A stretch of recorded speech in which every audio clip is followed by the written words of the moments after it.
അസ്സലാമു അലൈക്കും. സ്നേഹമുള്ള സഹോദരങ്ങളെ, യാത്ര കഴിഞ്ഞ് നാട്ടിലെത്തി.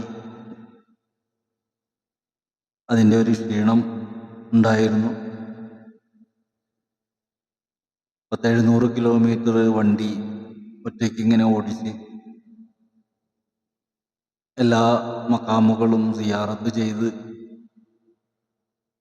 അങ്ങനെ തിരിച്ച് വീട്ടിലെത്തുമ്പോൾ അൽഹംദുലില്ലാഹ്, അള്ളാഹുവിന് ഒരുപാട് സ്തുതി പറയുകയാണ്. നമ്മളെല്ലാവരും പല ആവശ്യങ്ങളുമായി ബന്ധപ്പെട്ട് യാത്രയിൽ തന്നെയാണ്.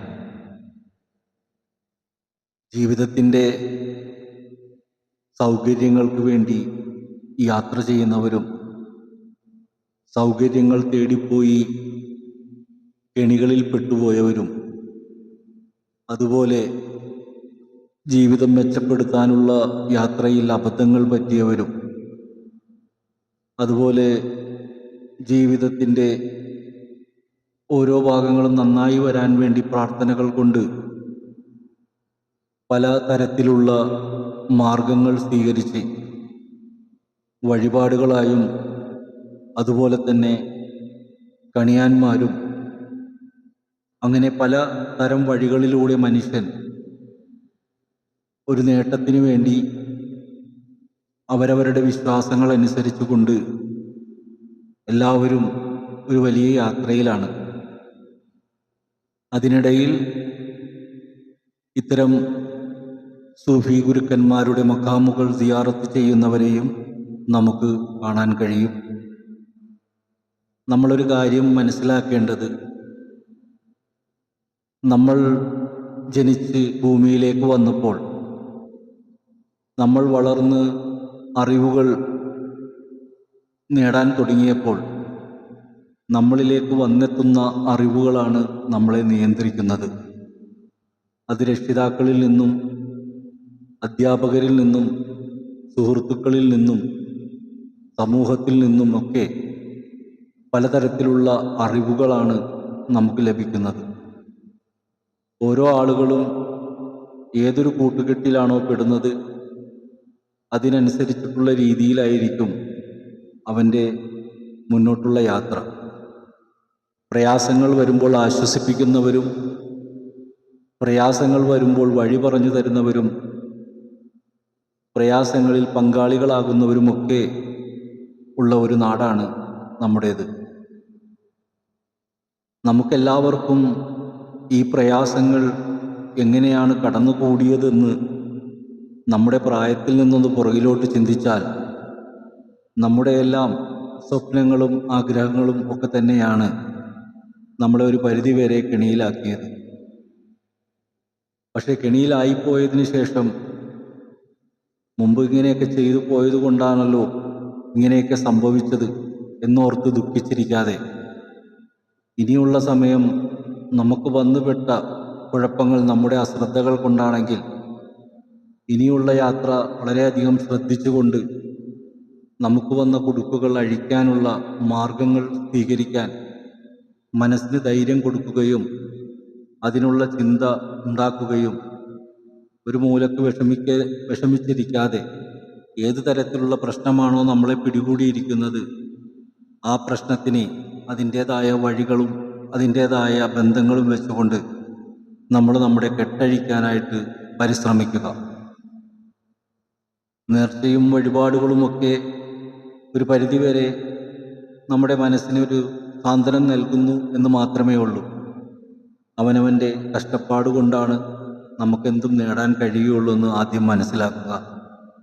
എല്ലാ പ്രവാചകന്മാരും എല്ലാ സൂഫികളും അവരവരുടെ മാർഗങ്ങളിലൂടെ അവരനുഭവിച്ച ത്യാഗത്തിൻ്റെ ഫലം കൊണ്ടാണ് ഇന്നും അവരെ സ്മരിക്കാൻ കാരണമായത്. അവർ തേടിയത് ജീവിതമല്ല, അള്ളാഹുവിനോടുള്ള മുഹബത്തായതിൻ്റെ പേരിൽ അവരാ വഴിയിൽ അറിയപ്പെടുന്നു. ഇന്ത്യക്ക് സ്വാതന്ത്ര്യം നേടിത്തരാൻ വേണ്ടി പരിശ്രമിച്ച എത്രയോ മഹാരഥന്മാർ, അവരെയും ഇന്ന് കാലം ഓർക്കുന്നത് അവർ ആ ഒരു സ്വാതന്ത്ര്യത്തിന് വേണ്ടി പടപൊരുതിയത് കൊണ്ടാണ്. അങ്ങനെ സ്മരണയിൽ കൊണ്ടു നടക്കുന്ന ഒരുപാട് ആളുകളെ നമുക്ക് കാണാം. എബ്രഹാം ലിങ്കൺ, അദ്ദേഹത്തിൻ്റെ ജീവിതം ഇടയ്ക്ക് ഞാൻ ശ്രദ്ധിക്കാറുണ്ട്. കാരണം അദ്ദേഹത്തിൻ്റെ ചരിത്രം മനസ്സിൽ വല്ലാതെ കുളിർമ തരുന്ന ഒന്നാണ്. വളരെ കുട്ടിയായിരിക്കുമ്പോൾ തന്നെ ഒരു സമുദായം മുഴുവനും അടിമയാക്കപ്പെടുന്നത് കണ്ടപ്പോൾ അവരെ മോചിപ്പിക്കാൻ തനിക്ക് എന്ത് ചെയ്യാൻ കഴിയുമെന്നുള്ള ആ കുട്ടിയുടെ ചിന്തയാണ് അദ്ദേഹത്തിൻ്റെ യാത്ര. അതിനെന്താണ് ആവശ്യമെന്ന് മനസ്സിലാക്കിക്കൊണ്ട് ഒരു തീരെ നിവൃത്തിയില്ലാത്ത ഒരു സാധാരണ കുടുംബത്തിലെ ഒരു കുട്ടി ഒരു അമേരിക്കൻ പ്രസിഡന്റ് എന്ന് പറയുന്ന സ്ഥാനത്തേക്ക് എത്തപ്പെടാനെടുത്ത ആ കഥ എല്ലാവർക്കും അറിയാം. അപ്പോൾ ഒരു സാധാരണ കുടുംബത്തിൽ വളരെ ദരിദ്രനായിരുന്ന ആ കുട്ടിക്ക് ഒരു അമേരിക്കൻ പ്രസിഡന്റ് ആകാൻ കഴിഞ്ഞിട്ടുണ്ടെങ്കിൽ അത് അദ്ദേഹത്തിൻ്റെ ആത്മബോധത്തിൻ്റെ ഉയർച്ചയാണ്. നമുക്കെല്ലാവർക്കും ബോധമുണ്ടെങ്കിലും ആത്മബോധമില്ല എന്നുള്ളതാണ് വാസ്തവം. എന്താണ് ആത്മബോധം? നമ്മളുടെ ചിന്തകൾ പല വഴിക്ക് സഞ്ചരിക്കുകയാണ്. ഒരു പ്രയാസമുണ്ടാകുമ്പോൾ നമ്മുടെ മനസ്സ് തളരുകയും നമ്മുടെ ശരീരത്തിലെ രക്തത്തിൻ്റെ സമ്മർദ്ദം കൂടുകയും അതിന് ഒരു പരിഹാരം കിട്ടാതെ നട്ടം തിരിഞ്ഞ് നെട്ടോട്ടമോടുന്ന അവസ്ഥകളും ഉത്തരം കിട്ടാതെ വരുമ്പോൾ ആത്മഹത്യയുടെ വഴി തേടുന്നവരുമൊക്കെ ഉണ്ട്. അപ്പം അതുകൊണ്ട് മോഹങ്ങളെല്ലാം അപകടങ്ങളാണെന്ന് മനസ്സിലാക്കുക. ആരുമായിട്ടാണ് നമ്മൾ പങ്കാളിത്തം വഹിച്ചത്, ഏത് തരത്തിലുള്ള വിഷയവുമായി ബന്ധപ്പെട്ടാണ് നമ്മൾ കെണിയിൽപ്പെട്ടതെന്ന് മനസ്സിലാക്കിക്കൊണ്ട് ഇനി വരുന്ന പുതിയ സുഹൃത്തുക്കളെ കാണുമ്പോൾ അത്തരം ഏതെങ്കിലും ഒരു ക്വാളിറ്റി അവരിലുണ്ടോ എന്ന് സ്വയം പരിശോധിച്ച് മനസ്സിലാക്കി മുന്നോട്ട് യാത്ര ചെയ്യാൻ പരിശ്രമിക്കുക. നമ്മുടെ പ്രശ്നം നമ്മുടേത് മാത്രമാണ്, അത് മറ്റുള്ളവരുടേതല്ല. ഓരോ വ്യക്തിക്കും അവരവരുടെ പ്രശ്നം വലുതാണ്. ആ പ്രശ്നത്തിൽ നിന്ന് മോചിതനാകാൻ പല മാർഗങ്ങൾ സ്വീകരിക്കാതെ ഒരു മാർഗം നമ്മൾ തിരഞ്ഞെടുക്കുകയും ആ മാർഗത്തിലൂടെ ആത്മാർത്ഥമായി മുന്നോട്ട് പോകാനുള്ള ആത്മധൈര്യം ഉണ്ടാവുകയും വേണം. അങ്ങനെ ആ ഒരു ആത്മധൈര്യത്തോടു കൂടി മുന്നോട്ട് സഞ്ചരിക്കുമ്പോൾ പല തടസ്സങ്ങളുണ്ടാകും. ആ തടസ്സങ്ങൾ വരുമ്പോൾ ആ തടസ്സം കൊണ്ട് തളരുകയല്ല വേണ്ടത്, ആ തടസ്സത്തെ തട്ടിമാറ്റി മുന്നോട്ട് പോകാൻ കഴിയണം നമുക്ക്. എങ്കിൽ മാത്രമേ നമ്മൾക്ക് ലക്ഷ്യസ്ഥാനത്തെത്താൻ പറ്റുള്ളൂ. ഒരു ലക്ഷ്യത്തിലേക്ക് എത്തുമ്പോൾ പിന്നോട്ട് വലിക്കുന്ന പലതും വരും, പക്ഷെ പിന്നോട്ടൊരിക്കലും പോകരുത്. നമ്മൾ എന്താണോ മനസ്സിൽ തീരുമാനിച്ചത് ആ തീരുമാനിച്ചുറച്ച വിഷയത്തിലൂടെ യാത്ര ചെയ്യുക, അത് നേടുന്നത് വരെ പ്രയത്നിക്കുക. അപ്പം എല്ലാവരും അവരവരുടെ ജീവിതത്തിൽ ഇതൊക്കെ കേട്ടാലും നമ്മളെ സംബന്ധിച്ചിടത്തോളം എല്ലാവർക്കും ഒരേപോലത്തെ ഒരു ആത്മധൈര്യം കിട്ടണമെന്നില്ല. അങ്ങനെ വരുമ്പോഴാണ് ഇത്തരം സൂഫി ഗുരുക്കന്മാരുടെ മക്കാമുകളിൽ പോയി നിന്നുകൊണ്ട് സാധാരണക്കാരായ ആളുകളൊക്കെ വളരെ വിഷമത്തോടുകൂടി റബ്ബൊന്ന് കണ്ണു തുറക്കാൻ വേണ്ടിയിട്ട് റബ്ബിനെ സ്നേഹിച്ചവരുടെ മക്കാമുകളിൽ ചെന്ന് നിന്ന് വിലപിക്കുന്നത്. ഒരിക്കലും അവരുടെ ചിന്താമണ്ഡലങ്ങളിൽ ഇവിടെ കിടക്കുന്ന ആൾ തന്നെ സഹായിക്കും എന്നുള്ളതിനേക്കാൾ അപ്പുറം ഇവിടെ കിടക്കുന്ന ആൾ അള്ളാഹുവിനെ സ്നേഹിച്ച ഒരാളാണ്, അതുകൊണ്ട് താൻ ഇവിടെ നിന്ന് വിളിച്ചാൽ അള്ളാഹു വിളി കേൾക്കുമെന്നുള്ള ഒരു ചിന്ത കൊണ്ട് മാത്രമാണ് എല്ലാ മനുഷ്യരും ഇത്തരം മക്കാമുകളിൽ എത്തപ്പെടുന്നത്. പക്ഷേ അത്തരം മക്കാമുകളിലേക്ക് എത്തപ്പെടുമ്പോൾ അതൊരു കച്ചവടമാക്കി മാറ്റിയ ചില മക്കാമുകളുണ്ട്. അവിടെ ചില കമ്മിറ്റിക്കാരുണ്ട്, അവിടെ ചില ഓതാൻ നിൽക്കുന്ന വ്യക്തികളുണ്ട്. ഇത്തരം ആളുകൾ ഈ വരുന്ന ആളുകളെ എങ്ങനെയൊക്കെ ചൂഷണം ചെയ്യാൻ പറ്റും അങ്ങനെയെല്ലാം ചൂഷണം ചെയ്ത് വേദനയോടുകൂടി വന്നവരെ വീണ്ടും വേദനിപ്പിക്കുന്ന ഒരു സാഹചര്യം ഉണ്ടാകുമ്പോഴാണ് ഇത്തരം മക്കാമുകളെല്ലാം ശിർക്കിൻ്റെ കുഫ്റിൻ്റെ ലോകമായി മാറുന്നത്. പലരും പല രീതിയിലാണ് ഖബറുകളെ കാണുന്നത്. ചില സ്ഥലങ്ങളിൽ മാന്യതയോടുകൂടി അതിനെ കൊണ്ടുപോകുന്നത് കാണാം. എങ്കിൽ ചില സ്ഥലങ്ങളിൽ അതിര് കടന്നിട്ടുള്ള ചില പ്രവൃത്തികൾ, അത്തരം പ്രവൃത്തികൾ കണ്ട് അവിടെയെല്ലാം ഞാൻ പ്രതികരിച്ചിട്ടുമുണ്ട്. കാരണം മഹാന്മാർ കാണിച്ചു തരാത്ത കാര്യങ്ങളാണ് ഇവരൊക്കെ അവിടെ നിന്ന് ചെയ്യുന്നത്. അത് അറിയുന്നവർ അതിനെ എതിർക്കും. അത്തരം ചില സ്ഥലങ്ങളിലെല്ലാം ഞാൻ എൻ്റെ എതിർപ്പുകൾ പ്രകടിപ്പിച്ചിട്ടുണ്ട്. പ്രശ്നങ്ങൾ സൃഷ്ടിച്ചിട്ടുണ്ട്. എങ്കിലും അത്തരം പ്രശ്നങ്ങൾക്ക് ഒരിക്കലും പരിഹാരമുണ്ടാകില്ല എന്നുള്ളത് വലിയ സത്യമായ കാര്യമാണ്. അങ്ങനെ പ്രതികരിച്ച ഒരു സ്ഥലം തന്നെയാണ് നാഗൂര് എന്ന് പറയുന്ന സ്ഥലം. നമ്മൾ വളരെയധികം വേദനയോടുകൂടി നമ്മുടെ ജീവിതത്തിൽ വന്നിരിക്കുന്ന ഒരു പ്രയാസത്തിന് പരിഹാരം തേടി നമ്മൾ ഏതെങ്കിലും ഒരു മുസ്ലിയാരെയോ തങ്ങന്മാരെയോ ഒക്കെ കാണുമ്പോൾ ഒരുപക്ഷെ അവരൊരു ആശ്വാസത്തിന് വേണ്ടി പറയും, ഒന്ന് നാഗൂര് പോകൂ, അവിടെ പോയി മനസ്സ് തുറന്നൊന്ന് സിയാറത്ത് ചെയ്യൂ, നിങ്ങളുടെ പ്രശ്നങ്ങൾക്ക് പരിഹാരം കിട്ടും. സത്യത്തിൽ അത്രയും ദൂരം പോകാനുള്ള പൈസ എവിടെന്നെങ്കിലുമൊക്കെ കടം വാങ്ങിച്ച് ഒപ്പിച്ച് ഒരു വണ്ടിയൊക്കെ വിളിച്ച് എല്ലാവരും കൂടി ചേർന്ന് ഈ സിയാറത്തിന് ഈ പറയുന്ന നാഗൂരിലേക്ക് ചെല്ലുമ്പോൾ അവിടെ വണ്ടി നിർത്തി ആ മക്കാമിൻ്റെ ഉള്ളിൽ അന്ത്യവിശ്രമം കൊള്ളുന്ന നാഗൂർ ഷാവുൽ ഹമീദ് റളിയല്ലാഹു അൻഹു മഹാനവറുകളുടെ ഹദറത്തിലേക്ക് ഒരു മനുഷ്യൻ ആ കൂട്ടായ്മയോടുകൂടി അതിൻ്റെ ഉള്ളിലേക്ക് പ്രവേശിക്കുമ്പോൾ ആ പ്രവേശിക്കുന്ന കവാടം തുടങ്ങി ആ മക്കാമിൻ്റെ പകുതിയോളം ഭാഗം കച്ചവടക്കാരെ കൊണ്ട് നിറഞ്ഞിരിക്കുകയാണ്. നമ്മുടെ മുസ്ലിങ്ങൾ എന്തെല്ലാം കാര്യങ്ങളാണോ ശിർക്ക് അല്ലെങ്കിൽ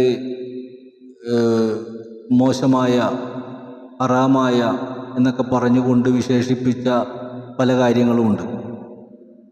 കയറുമ്പോൾ തന്നെ ഒരു ഫാൻസി ഷോപ്പിൻ്റെ ഒരു വലിയ കേന്ദ്രമാണ് അവിടെ ഉള്ളത്. കമ്മൽ, മാല, വള, ചെയിൻ, ഒരു പർച്ചേസിങ്. അതായത് നമ്മുടെ പ്രയാസം പറയാൻ വേണ്ടി ഒരു ദർഗയിലേക്ക് കയറുമ്പോൾ പർച്ചേസിങ്ങിൽ നിന്നാണ് തുടങ്ങുന്നത്.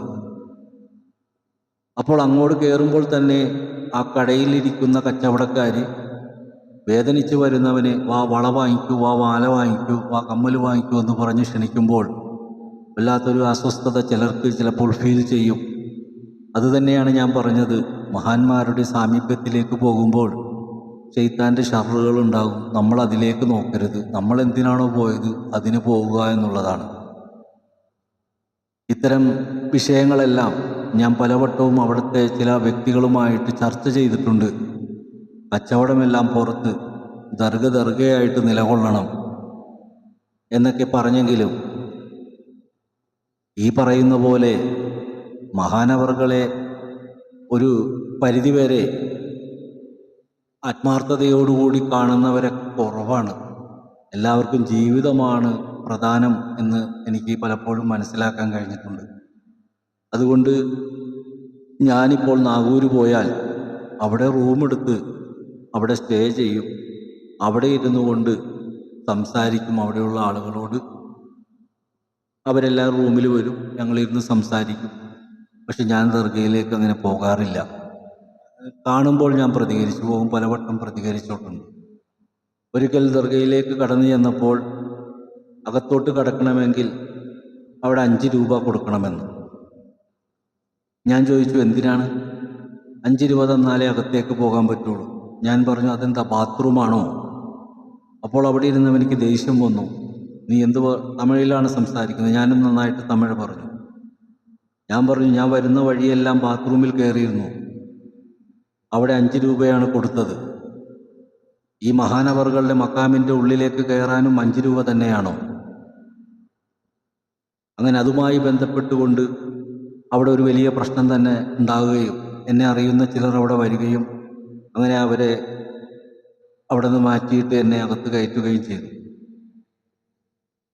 അപ്പം ഇങ്ങനെയൊക്കെയുള്ള ഓരോ ആളുകളും ഇത്തരം മഹാന്മാരുടെ വില കളയാൻ വേണ്ടിയിട്ട് മക്കാമിൻ്റെ മുമ്പിൽ കസാരയിട്ട് ഇരിപ്പുണ്ട്. ഇത് തന്നെയാണ് ഏർവാടിയിലുമുള്ളത്. ഒരു മനുഷ്യൻ അവൻ്റെ പ്രയാസവുമായിട്ട് ഇബ്രാഹിം ബാത്തുഷാ അവറുകളുടെ ആ ഖബറിൻ്റെ ഉള്ളിലേക്ക് ഒന്ന് കാണാൻ കയറണമെങ്കിൽ അവിടെ നിൽക്കണമെനിക്ക് 200 കൊടുക്കണം, എന്നാലാണ് അകത്തോട്ട് കയറ്റി വിടുള്ളൂ. ഇത്തരം മോശമായ പ്രവർത്തനങ്ങൾ ചില ദർഗകളിലൊക്കെ നടക്കുന്നുണ്ട്. നമ്മൾ വളരെയധികം പ്രയാസപ്പെട്ട് ചെല്ലുമ്പോൾ അവിടുത്തെ കമ്മിറ്റിക്കാർ പുറകെ വന്നിട്ട് നമ്മൾ ചിലപ്പോൾ ഒരു 10,000 രൂപ കടം വാങ്ങിച്ചിട്ടായിരിക്കും ആ ദർഗയിലേക്ക് ഒരു കാറും അല്ലെങ്കിൽ ഒരു ടാക്സിയൊക്കെ വിളിച്ച് ചെല്ലണത്. വലിയൊരു വിഷമവും അനുഭവിച്ചുകൊണ്ടാണ് പോകുന്നത്. അപ്പോൾ ഈ പറയുന്ന ആളുകൾ പുറകെ ഇങ്ങനെ ഓടി വരും, നമ്മളെ നേരെ പിടിക്കും. അവരൊക്കെ ഏജൻറ്റുമാരാണ്. പിടിച്ചിട്ട് നമ്മളോട് പറയുന്നതാണ് ഒരു ചാക്ക് അരി എടുത്തു കൊടുക്കൂ, അല്ലെങ്കിൽ ഒരു ജനറേറ്റർ വാങ്ങിക്കൊടുക്കൂ, അല്ലെങ്കിൽ അവിടെ ഒരു അലമാരി വാങ്ങിക്കൊടുക്കൂ. ഇങ്ങനെയൊക്കെ പറയുമ്പോൾ ഒന്നും മനസ്സിലാകാതെ ചെല്ലുന്നവർ ഇത് കേട്ട് കുടുങ്ങിപ്പോകും. എങ്കിൽ മനസ്സിലാക്കിയവർ അതിനെ പ്രതികരിക്കുകയും അവർ പറയുന്നത് ചെവി കൊടുക്കാതെ മുന്നോട്ട് പോവുകയും ചെയ്യാറുണ്ട്. അപ്പം ഞാനൊക്കെ അങ്ങനെയാണ്, എൻ്റെ കൂടെ വരുന്ന ആൾക്കാരൊക്കെ അങ്ങനെയാണ്. അവരൊക്കെ ഞാൻ പറഞ്ഞു കൊടുത്തിട്ടുണ്ട്. അങ്ങനെ പലതും പറയും. നമ്മളതിലേക്ക് മൈൻഡ് ചെയ്യാൻ നിൽക്കണ്ട. നമ്മൾ എന്തിനാണോ ചെന്നാൽ അത് നടത്തിയിട്ട് പോരുക. അവരെ മൈൻഡ് ചെയ്യാതിരിക്കുക. അവരങ്ങനെ നടക്കും. അപ്പോൾ ഞാൻ പറഞ്ഞു വന്ന വിഷയം, സിയാറത്തിന് പോകുന്നവർ നമ്മൾ എന്തിനാണോ പോണത്, ആ പോകുന്ന ആ മഹാന്റെ സാമീപ്യത്തിൽ വളരെ സ്നേഹത്തോടു കൂടി നിന്ന് നമ്മുടെ വിഷയം പറഞ്ഞു. പലരും പുറകിൽ നിന്നിട്ട് ഇങ്ങനെ ഇളക്കും. ഇബ്രാഹിം നബി മകനെ അറക്കാൻ വേണ്ടി കൊണ്ടുപോകുമ്പോൾ ഇബ്ലീസ് പുറകെ വന്ന് പിന്തിരിപ്പിക്കാൻ ശ്രമിക്കുന്നത് പോലെ നമ്മൾ നമ്മുടെ ലക്ഷ്യത്തിന് വേണ്ടി ചെല്ലുമ്പോൾ ഇതേപോലെ കുറേ ഇബ്ലീസുകൾ വന്ന് നമ്മളെ ആശയക്കുഴപ്പത്തിലാക്കും. പക്ഷെ ഇതൊക്കെ നമ്മൾ പരസ്യമായിട്ട് പറയുമ്പോൾ ഈ പറയുന്ന കമ്മിറ്റിക്കാർ ഇവരൊക്കെ കൂടി ചേർന്നിട്ട് നമ്മളെന്താക്കും, നമ്മൾ വെറും ഒന്നുമല്ലയോ. കാരണം ഇവരുടെ ലൈസൻസ് ഉണ്ടെങ്കിലാണ് നമുക്ക് നല്ലൊരാളാകാൻ പറ്റുള്ളൂ. ഇല്ലെങ്കിൽ ഇവരങ്ങോട്ട് തറതാറ്റി കളയും. ഇതിനെ പേടിച്ചിട്ട് പലരും മിണ്ടാറില്ല. എനിക്കത്തരം ഭയവുമില്ല.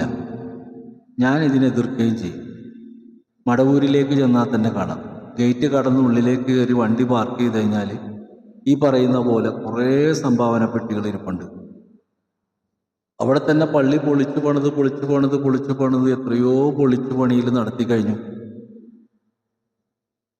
പിന്നെയും അവിടെ പിരിവുമായിട്ടിരിക്കണേണ്. ഒരു യത്തീം കുട്ടികൾക്ക് ഭക്ഷണം കൊടുക്കാനുള്ളൊരു പിരിവാണെങ്കിൽ, അല്ലെങ്കിൽ അതുപോലെയുള്ള മറ്റുള്ള കാര്യം. കാരണം ഇവിടെ ജീവിക്കാൻ വഴിയില്ലാതെ ചെല്ലുന്നവരാണ് ആ മക്കാമുകളിൽ. പക്ഷെ ഇവരുടെ പൈസ കൊണ്ട് അവിടെ കൊട്ടാരങ്ങളായി മാറുകയാണ്. ഞാൻ എപ്പോഴും ചിന്തിക്കും, മടവൂർ ഷേഖ് കിടന്ന വീട്, മൂപ്പൻ്റെ വീട് ഇന്ന് എങ്ങനെയാണെന്നൊന്ന് പോയി കാണണം. അവരിഷ്ടപ്പെട്ടു വന്ന് കയറി കിടന്ന വീടാണത്. അവരെ കൊണ്ടുപോയി അടക്കം ചെയ്തിരിക്കുന്ന സ്ഥലം നോക്കി ഭയങ്കര സെറ്റപ്പായി. അപ്പോൾ നമ്മൾ മനസ്സിലാക്കേണ്ട കുറേ കാര്യങ്ങളുണ്ട്. അത് മനസ്സിലാക്കിക്കൊണ്ട് വേണം നമ്മൾ ഏത് വിഷയത്തിലേക്കും പോകാൻ. എങ്കിലാണ് നമ്മൾ ചെയ്യുന്ന പ്രവൃത്തിക്ക് ഫലമുണ്ടാവുള്ളൂ. അപ്പോൾ ഏത് പ്രാർത്ഥനയ്ക്കും വളരെയധികം വേദനയുള്ളവർ, വളരെയധികം പ്രയാസമുള്ളവർ 9 മണിയാകുമ്പോൾ പായിൽ കയറി കിടന്നുറങ്ങാതെ, രാത്രി വളരെ വിശാലതയുള്ളതാണ്, നിശബ്ദതയുള്ളതാണ്, ആരും ശല്യം ചെയ്യാനില്ലാത്തതാണ്. ആ സമയത്ത് നിങ്ങൾ പല മാർഗങ്ങളുണ്ട്. വളരെ ഏകാന്തതയോടുകൂടി ഇരുന്നു കൊണ്ട് മനസ്സ് തുറന്ന് നല്ലവണ്ണം ദുആ ചെയ്യുക അള്ളാഹുവിനോട്. അതിനുള്ള ഉത്തരം തരും. മഹാന്മാരെ മനസ്സിൽ വിചാരിച്ചുകൊണ്ട് നമ്മൾ അള്ളാഹുവിനോട് പറയുക, അല്ലാഹു ലാ ഇലാഹ ഇല്ലല്ലാഹു വ അഷ്ഹദു അന്ന മുഹമ്മദുർ റസൂലുള്ളാഹ്. അപ്പോൾ റസൂലുള്ളാഹിലൂടെയാണ് അള്ളാഹുവിനെ നമുക്കെല്ലാവർക്കും അറിയാൻ കഴിഞ്ഞത്. അപ്പോൾ റസൂലിൻ്റെ കാലശേഷം അബൂബക്കർ സിദ്ദീഖ് റളിയല്ലാഹു അൻഹു അതുപോലെയുള്ളവർ, പിന്നീടുള്ളവരിൽ നിന്നൊക്കെ അങ്ങനെ വഴി വന്ന സുഫിവര്യന്മാരിലൂടെയൊക്കെയാണ് ഇന്നത്തെ കാലത്തെ ആളുകളൊക്കെ ഈ ദീൻ നിലനിർത്തിക്കൊണ്ടു പോകുന്നത്. അപ്പം അതുകൊണ്ട് ആ മഹാന്മാരെ സാക്ഷ്യം വഹിച്ചുകൊണ്ട് അള്ളാഹുവിനോട് ദുആ ചെയ്യൽ വളരെയധികം പുണ്യമുള്ളതാണ്.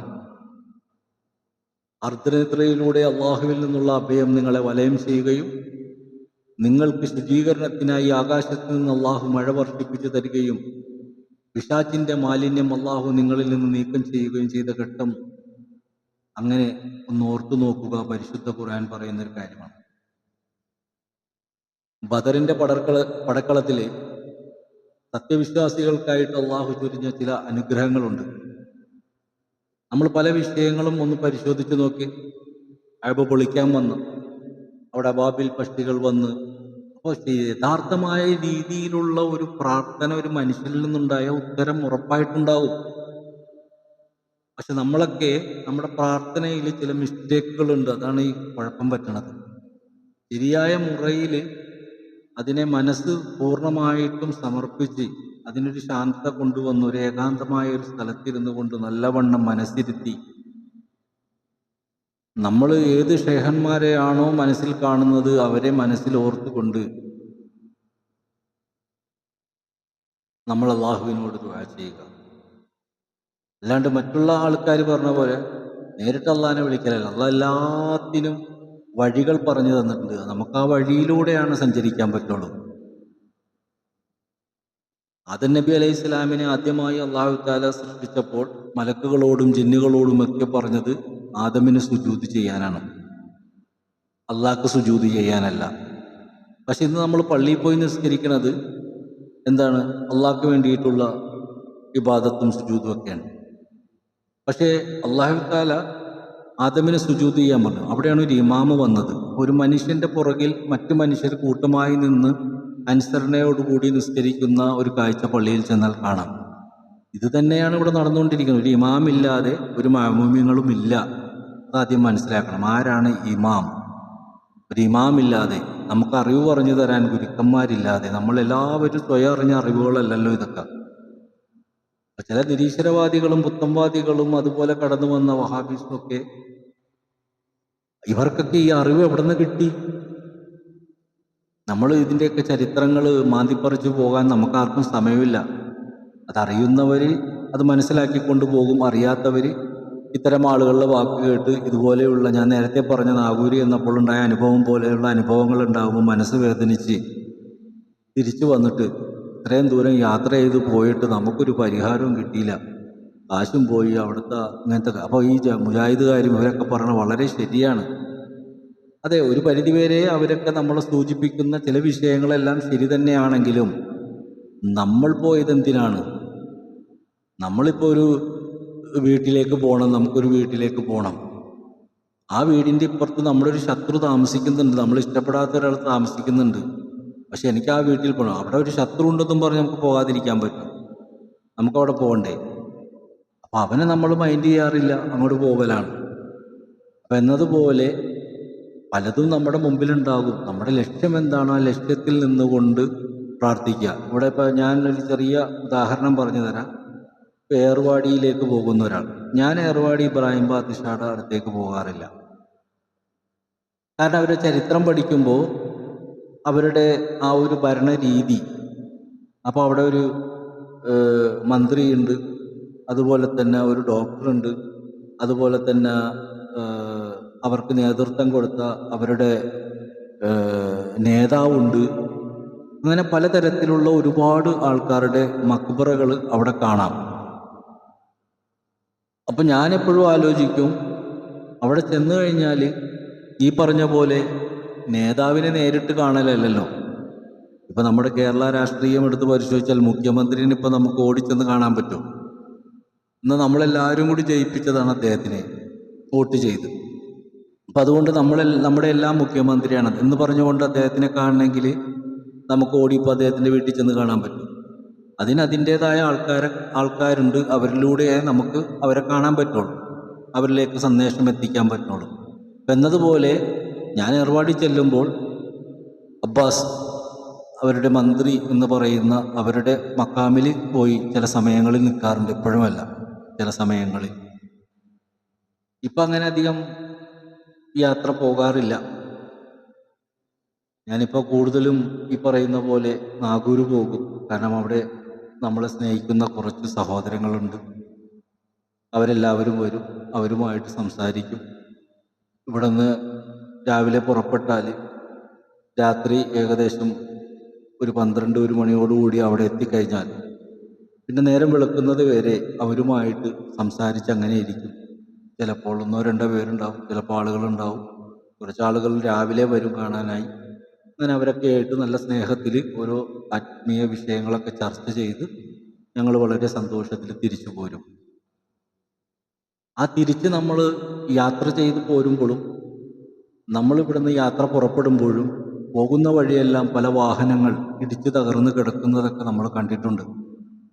അപ്പോഴൊക്കെ വണ്ടിയിൽ എൻ്റെ കൂടെ വരുന്നവരോട് ഞാൻ പറയും, നമ്മളും ഇതേപോലെ തന്നെ ഒരു വഴിയിലൂടെയാണ് പോകുന്നത്. പലതരത്തിലുള്ള അപകടങ്ങളൊക്കെ വന്നിട്ടുണ്ട് മുമ്പിലേക്ക്. പക്ഷെ അതിൽ നിന്നെല്ലാം അത്ഭുതകരമായി രക്ഷപ്പെട്ടിട്ടുമുണ്ട്. അപ്പോൾ ഞാൻ പറയും, നമ്മളെന്തിനാണോ പോകുന്നത് അതിൻ്റെ ഒരു കാവൽ നമുക്കെപ്പോഴും ഉണ്ടാകും. നമ്മൾ ടൂറ് പോകണയല്ല, നമ്മൾ കറങ്ങാൻ പോവുകയല്ല, നമ്മൾ ഉല്ലസിക്കാൻ പോവുകയല്ല. അതുകൊണ്ട് മഹാന്മാരുടെ കാവൽ നമ്മളോടൊപ്പം ഉണ്ടാവും. അതുകൊണ്ട് വീട്ടിൽ നിന്ന് പുറപ്പെട്ട് അവിടെ എത്തുമ്പോഴും അവിടെ നിന്ന് പുറപ്പെട്ട് വീട്ടിലെത്തുമ്പോഴും അൽഹംദുലില്ലാഹ്, അള്ളാഹുവിന് സ്തുതി പറയും. എല്ലാത്തിനും അവനോട് നന്ദിയുള്ളവനായിരിക്കുക എന്നുള്ളതാണ് ഏറ്റവും പ്രധാന ഘടകം. അവനോട് നന്ദി പ്രകടിപ്പിക്കുക. നമുക്കാർക്കും ഒരു നന്ദിയില്ല. നമ്മൾ എന്ത് ചെയ്താലും, നമ്മളിപ്പോൾ ഒരു സുഹൃത്ത് വന്ന് നമ്മളെ സഹായിച്ചാൽ താങ്ക്സ് എന്ന് പറയും. നമ്മൾ കൂട്ടുകാരൊരു സാധനം താഴ്ത്ത് വീണിട്ട് നമ്മുടെ കയ്യിൽ നിന്നൊരു സാധനം താഴ്ത്ത് വീണു, വേഗം അടുത്ത് നിൽക്കണ ഒരാൾ എടുത്തു തന്നു, താങ്ക്സ്, നമ്മൾ അതിനൊരു താങ്ക്സ് പറഞ്ഞു.